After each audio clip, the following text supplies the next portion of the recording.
to Just Minding My Business Radio, where we are moving at the speed of God, learning what we didn't know we didn't know. I'm your host, Ida Crawford. And I'm your co-host, Ruth Haskins. So grab a pen and paper and get ready for information that you can use.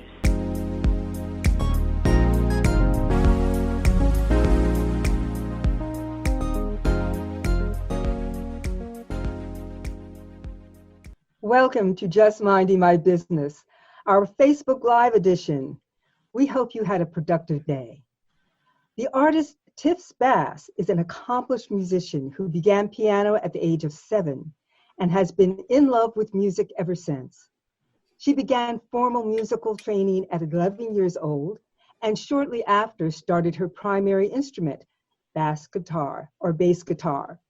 After continued education, she later obtained her MBA from American Intercontinental University. On stage, she has been privileged to work with national and international recording artists Gladys Knight, Yolanda Adams, Lattimore, Lisa Raye, Todd Dulaney, KeKe Wyatt, Lynn Whitfield, Maysa Leaks, and the list goes on. So welcome to Just Minding My Business, Tiffs Bass. So glad to have you with us. Thank you. Glad to be here. Hey, girl, I know this is cramping your style. Hey, it's okay.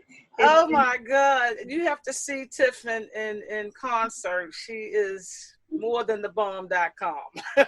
Thank you. Well, thank you so much for joining us. And I'd like you to share a little bit about who Tiffs Bass is. Tiffs Bass. Well, that's the artist.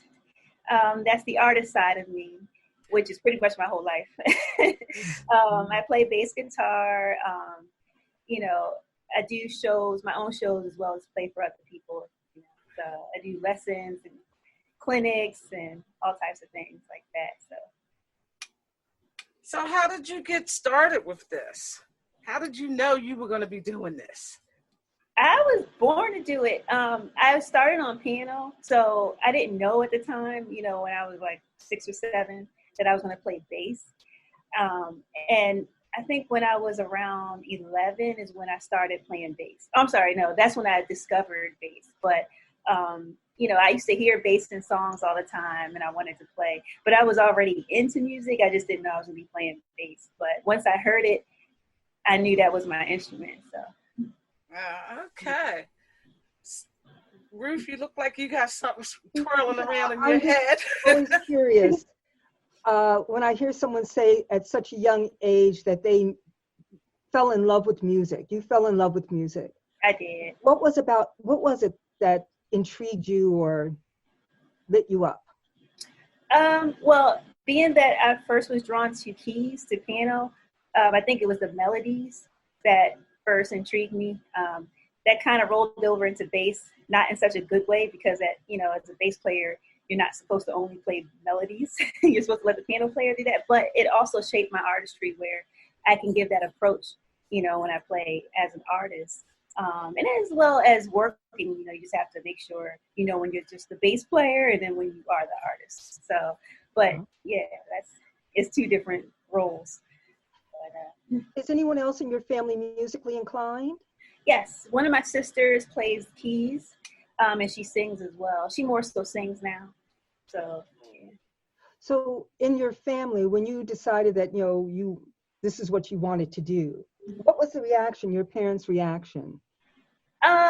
They were happy. They were proud of me. I didn't have any kickback. I guess they saw that, I started so young. And then also, like I said, my sister was a musician. So, and especially when they saw how hard I started working and started going for things. I know at first my mom was like, are you sure you don't want to, be a music teacher or something, do something else? But they could really see that I was working hard. I started working hard really early. So I don't think they had any doubt that, I could make it work. Yeah, 7 is early. So many young people, so many people who have a talent, they know who they are at an early age. And that's why that caught my attention. Oh, I see. So you're also a teacher. We're jumping topics, but are you finding that in some of your students that they have already made up their mind that this is who they are?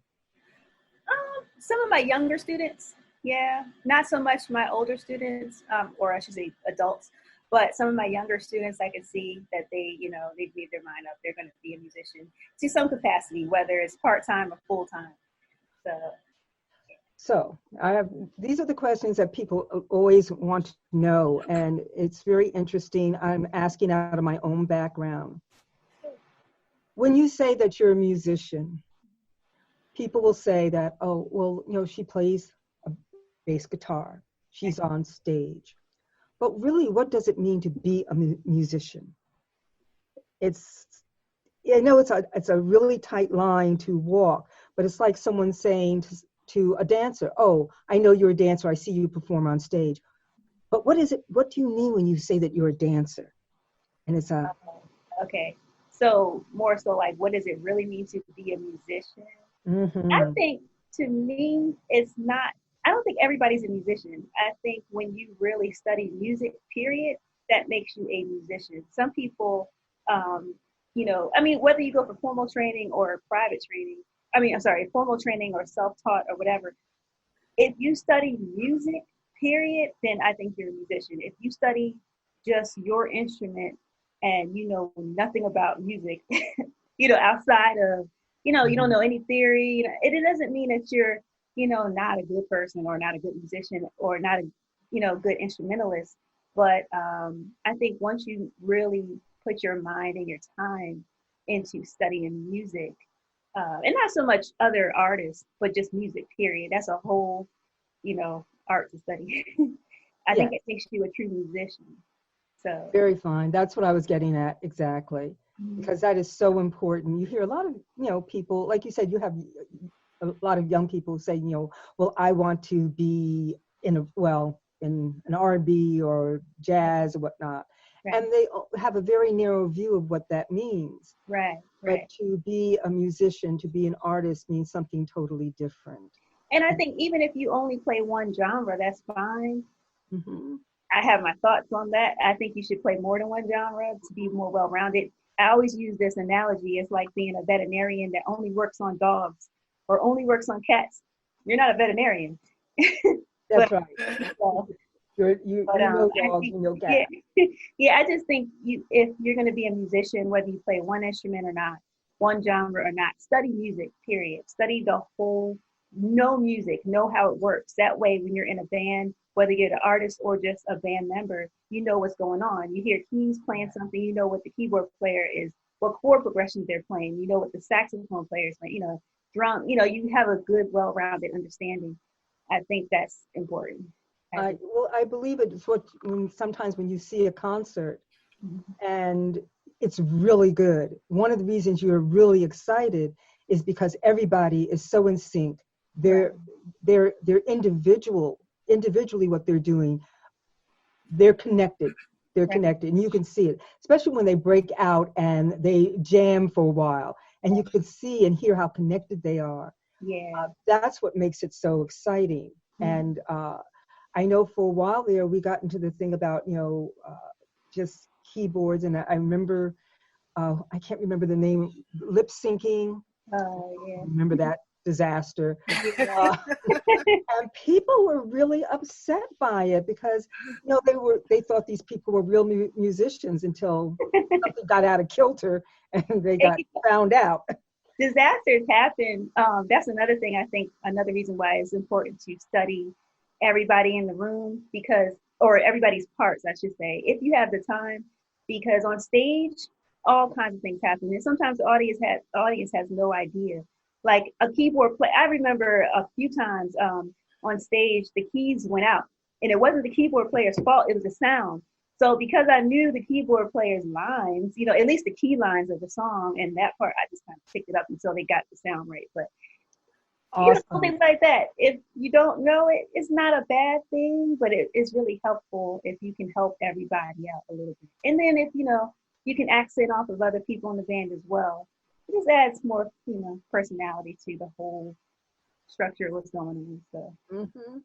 And people Yeah. feel that. They feel that when there's that unity and that flow, Right. and you hear one artist pick up off another artist, and this just go off. It's just Right. like, it's so, that's when you see the audience stand up and they start cheering because Right. they don't know what else to do with themselves. It's like, it's so thrilling. Yes. It's a vicarious thrill, but we enjoy it so. Yeah. So I'm really glad to hear you say that, because so many people don't recognize that, and so many young people don't realize that you can't just, it's not good to focus. It's like a dancer. Yeah. You're only going to do modern dance, if you're only going to do Afro-Cuban, if Right. you're only going to do ballet, you need all of them to become a well-rounded dancer. Maybe you will focus in one area. Yeah. You need all of those practices Exactly. in order to be flexible and fluid in what you do.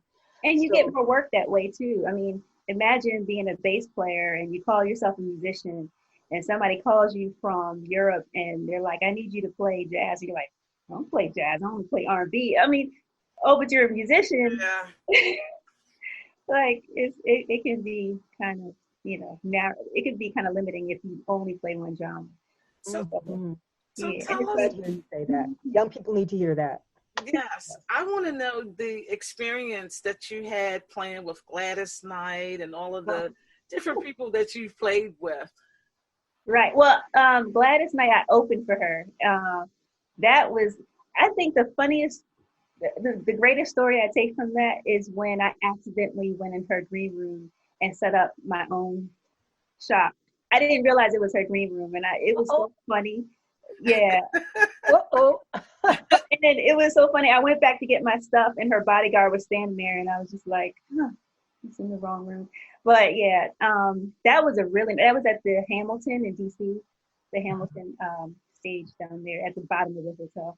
Yeah, that was a really nice. She's a really nice person, behind the scenes as well as obviously on stage. But Yes. I just watched her the other day at the White House.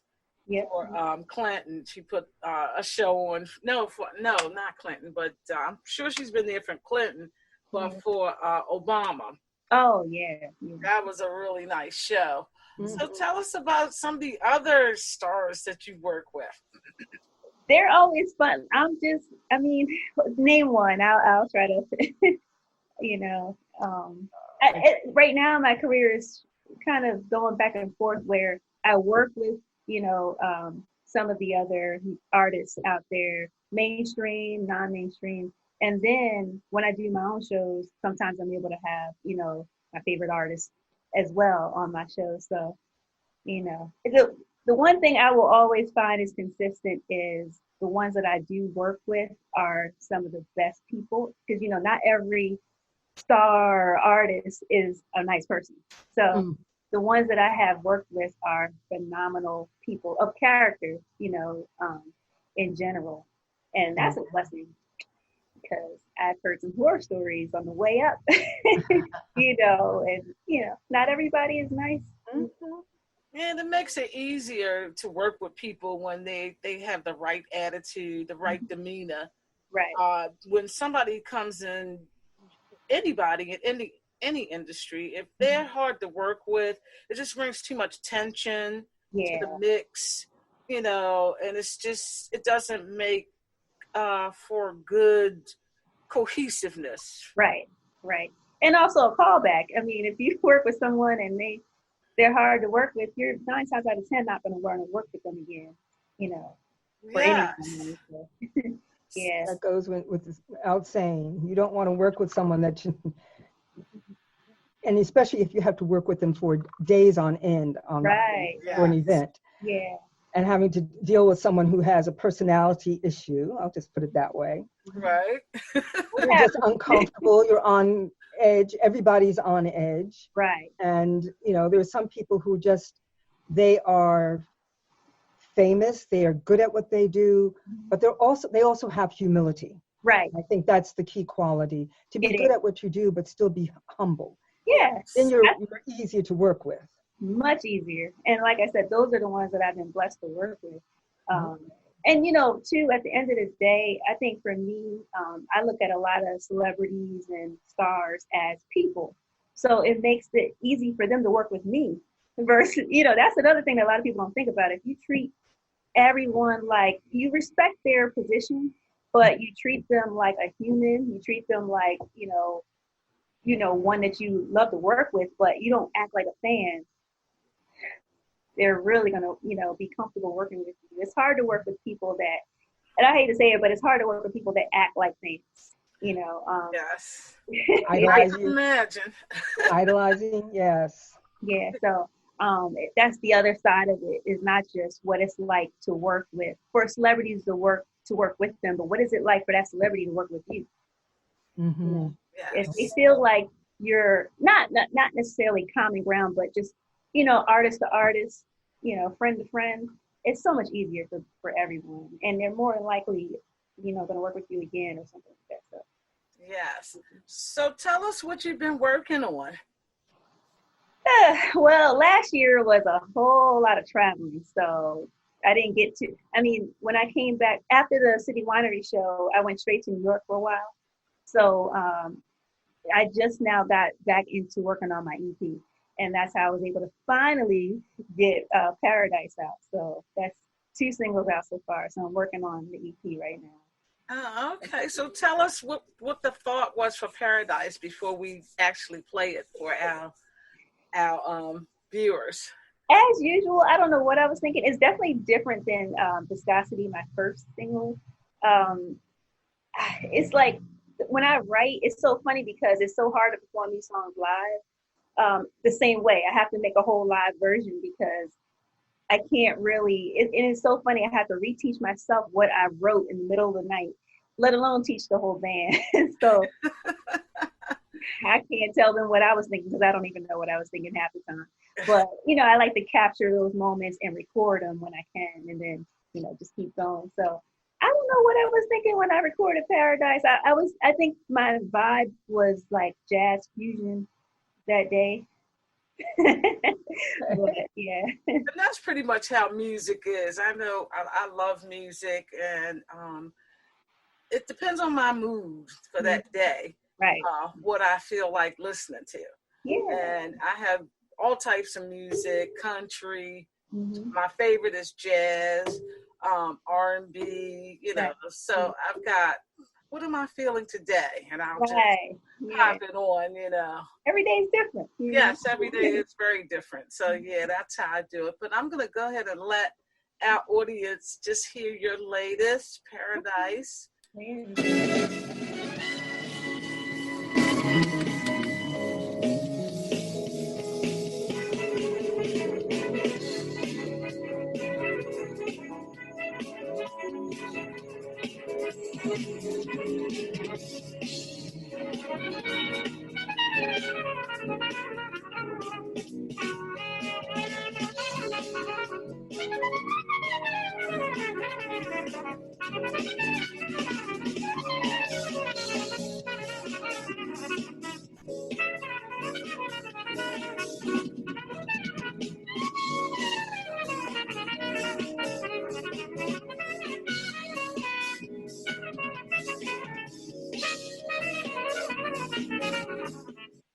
All right. So that was a nice little snippet. Yes, a little snippet. I like that. Is fusion. I like that. That's some days I'm in that type of mood for. Yeah. Wow. So that was a little bit different from your past. Right. It's a lot different. Yeah. Yes. So how can people get your new single? They can get it almost anywhere. So first they can go to my website, tiffsbass.com. There's a big button on the top right that says buy song. They can go to iTunes. Now, if they go to iTunes, they have to type in Tiffs Bass. I have to change Viscosity. It's under Tiffany Lloyd, which is my regular name. So if they go to iTunes, Amazon, Spotify, Amazon Music, and there's a laundry list of other platforms. So if it's one that they thought of, it's probably on there. Easiest way to find it is type in Tiffs Bass, because if you type in Paradise, there's other, artists that have songs named Paradise. Mm-hmm. So type in Tiffs Bass, and that's the easiest way to get it. So, and it's also on my social media channels. You can click the link in my bio here and there and everywhere. So. Okay, I'm gonna have to add that to my collection. Yeah, thank you. For sure. Some days I'm into fusion. Yeah. Depending on, you know how music. The mood, right? The mood. I'm definitely in the mood. Mm-hmm. So, let me just ask you one last thing about being a musician. Sure. And anybody that's out there that's an aspiring musician, what kind of tips can you tell them about getting into the business? Okay, so getting into it like full throttle, so there's some main things that you have to keep in mind. Discipline is one of the biggest things. Discipline, and also don't negate the business side of the business. There's so many talented musicians that are either already out there or wanting to get out there, and they don't have the business side together. That goes even down to, how you dress for, a show. If you're told to wear XYZ, wear XYZ, little things. Don't badmouth other musicians where it travels, and people will not want to work with you. And sometimes you won't even know the people that won't want to work with you because you just extra. So many things that can, mess up the path of a musician. But like I said, some of the main things are those things, discipline, practice your craft. And I remember when I first started practicing to become a full-time musician, I said in my head, okay, I'm going to have to practice 8 hours a day. Why? That's an 8-hour shift of a full-time shift is 8 hours or more.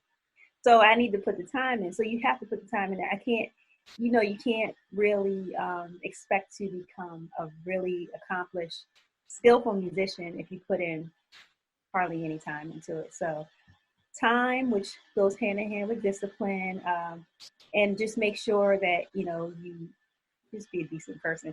There's so many people that get gigs per se off of being a decent person, and then they're a musician, and then it makes other people scratch their head like, well, I'm more talented. In their head, they're saying I'm more talented than that person, but it's just a better fit to have somebody that's easier to work with. That's one thing, so I think it's very important to study, as far as being just a decent worker, dependable. The list goes on, on top of being, don't put your practicing on the background, on the back burner, but you just have to make sure you balance everything out. Because like I said, if you want to travel, if you want to, work for a lot of people, that's how you do it. So, well, we thank you, Miss Tiff. Always a pleasure. Thank you. I can't wait till this COVID-19 is over so we can see you on stage. Yes, again, I miss it. I know you do. I know you do. I mean, especially being a musician, that's the main thing, traveling and playing. Yeah, exactly. You know how many flights I had to cancel when this thing started? I know. But anyway, it'll come soon enough. We'll get done with this COVID, and I'm sure it'll be a new normal. But yes, it'll be a new normal. Definitely a new normal. So, but still, it'll be over, and we'll be able to see you live doing what you do. And I appreciate it. And again, for everybody so they can find you, can you definitely put out your contact information? Sure. So I know most people go to social media first. I'll say on social media, Twitter, Instagram, Facebook at Tiffs Bass, also LinkedIn as well. But tiffsbass.com. So just remember to put the S after the F. So it's tiffsbass.com. And on that, you can on that site you can get all my social media, channels as well. So. Okay. Well, it's been a pleasure, and thank you so much. Thank you, audience, whoever came by to check this out. We appreciate you. Yeah. So talk soon. Yes, I appreciate it. It was nice talking to you both. Absolutely. All righty.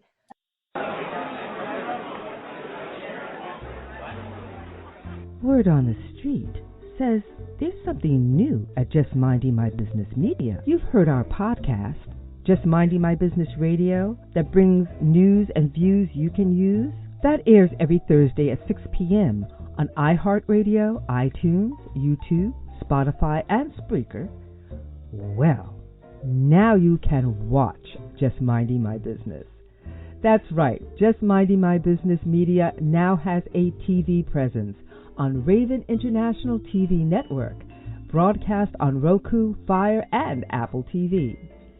Your business, through Just Minding My Business Media, has exposure on internet radio, major social media platforms, and now TV, through Just Minding My Business dynamic digital marketing platform.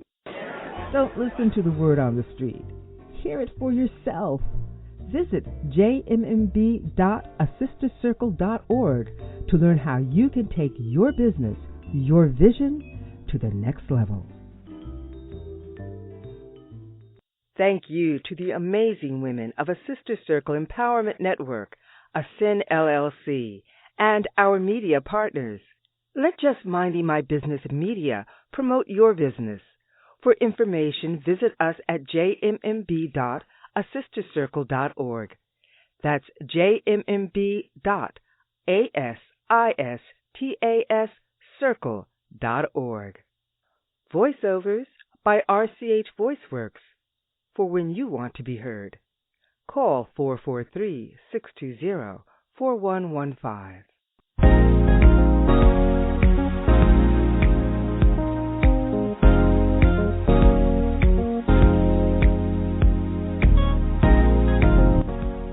Thank you for tuning in to Just Minding My Business Radio. I'm your host, Ida Crawford.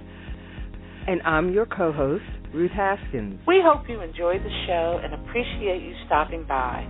Many blessings to you and yours.